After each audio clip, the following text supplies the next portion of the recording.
Clifford Chance, the international law firm, in the news for publishing a memo entitled Presentation Tips for Women.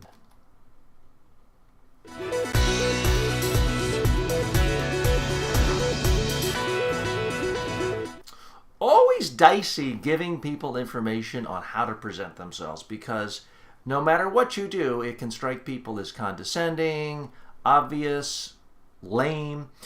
That's exactly what's happened to Clifford Chase, the huge international law firm. They put out this memo, and it included things like, don't dress like a mortician. This was put together by a committee of women for women in the law firm. Don't dress like a mortician. Wear a suit, not your party outfit. If you're wearing a skirt, make sure the audience can't see it if you're sitting up on a platform speaking. No one heard Hillary the day she showed cleavage, so don't show any cleavage when you're speaking. Now, here's the thing about all this advice. It's easy to mock. It's easy to make fun of. It's easy to say, aren't these people crazy? Isn't this so obvious? How condescending, how obvious. The only problem is it's not obvious advice. Otherwise, no one would have to give it.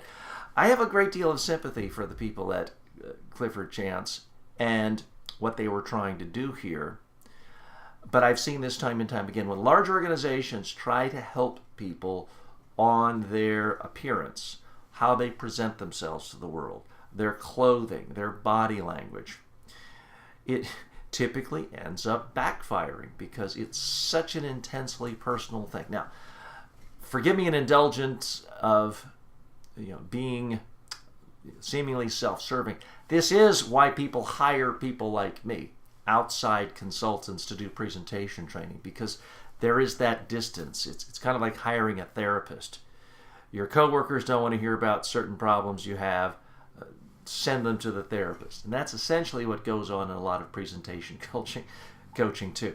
Some of the advice here is don't act like Marilyn Monroe, act like Lauren Bacall. Now, to many that seemed like a wildly dated reference point from 50 some years ago. But if you actually look at the movie history there, it's good advice. So Clifford Chance, I feel sorry for you. A lot of the advice is perfectly good advice.